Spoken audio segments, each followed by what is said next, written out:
अनुसूचित जाति जमाती के उपवर्गीकरण के विरोध में भंडारा शहर के शास्त्री चौक से त्रिमूर्ति चौक तक मोर्चा निकाला गया। मोर्चे में शामिल विविध संगठनों ने नारेबाजी करते हुए सर्वोच्च न्यायालय ने दिए गए फैसले के विरोध में संसद में बिल पारित करने की मांग की है। भंडारा शहर की तरह साकोली, लाखनी, पवनी, तुमसर, लाखांदूर, मोहाड़ी में भी विविध संगठनों ने विरोध प्रदर्शन किया। सुबह के समय अलग अलग शहरों में दुकानें बंद रही। शाम होते ही स्थिति सामान्य रही। आंदोलनकारी विविध संगठनों ने संपूर्ण जिले में प्रदर्शन कर अपनी मांगे रखी। मोर्चे में SC/ST आरक्षण बचाव संघर्ष समिति के संयोजक परमानंद मेश्राम, अचल मेश्राम, वंचित के धनपाल गटपायले, राहुल मानकर, दिलीप मोटघरे, BRSP के सुरेश मोटघरे, BSP के पाबिंद्र मोटघरे, RPI के भीमराव टेंभूर ने प्राणहंस मेश्राम, स्मारक समिति के अध्यक्ष महादेव मेश्राम, विनोद रामटेके तथा विविध दल के कार्यकर्ता शामिल हुए। तहसील मुख्यालय में भी ज्ञापन दिए गए। समजलं, पोरगा जवळ आला, म्हटलं बेटा मी तुझी माफी मागतो। तो म्हणे काय झालं सर, माझ्या काय चुकलं का? म्हटलं नाही बेटा, पण तुझी जात सांग। तो म्हणला सर मी मेश्राम आहे आणि माझी जात बुद्धिस्ट आहे। मित्र हो, आरक्षण जो मिळाला त्याचा खऱ्या अर्थानं सोन्यासारखा उपयोग जर आम्ही कोणी केला असेल तर या कष्टातून उभा झालेला आहे, तुमच्या आरक्षणाच्या कुबळ्यानं म्हणून नाही, लक्षात घ्या। दुसरं असं आहे, गेली 15 दिवस, आजचा दिवस 21 ऑगस्टला आजचा भारत बंदचा अपत्य जन्माला आलं। महेंद्र भाऊ, अपत्य जन्माला आलं, पण याच्या मायनं बाप कोणा माहित नाहीये।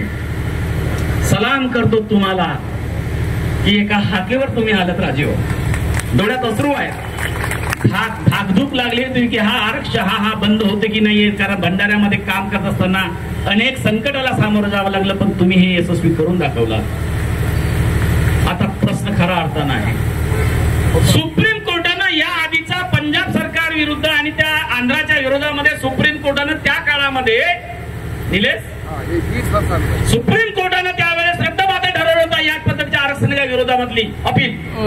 मग सुप्रीम कोर्टानं त्यावेळची जर अपील रद्दबातल ठरवली असेल तर या त्या घोबडवाल्यांना कशाला एवढी आली खुमखुमी? यांनी आरक्षणामध्ये क्रिमिनल लावली। क्रिमिनल कोण लावली? ज्या हरिजनाचा बापानं अख्खं आयुष्य मरेस्तोवर काँग्रेसची गुलामगिरी केली, आरक्षणामुळे सुप्रीम कोर्टापर्यंत तो गेला आणि त्याची बहिणी नोकरीवर लागली, गवई साहेबाची पोरगी, ते सुद्धा त्याच्या शाळेमध्ये आरक्षणाच्या जो काही उपलब्ध वर्गात निघते त्याच्यावर लागली।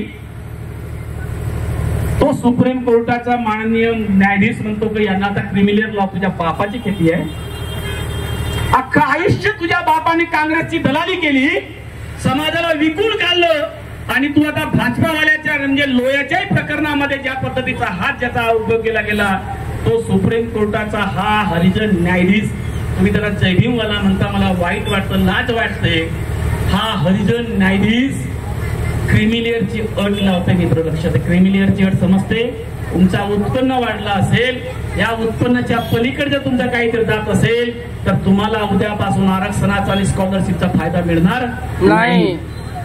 शांत बसणार आहात तुम्ही आम्ही शांत बसू, आणि म्हणून हा आजचा मोर्चा आहे मित्र हो।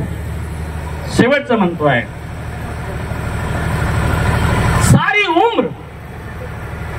सारी उम्र कौन किसका साथ देता है, हे दोस्त कुछ पल ही सही, आप लोगों का साथ मिला तो क्या कम है, मिलकर बिछुड़ रहे हैं फिर मिलने को है दोस्त, और किसी उम्मीद से अलविदा हो रहे दोस्त। जय भीम।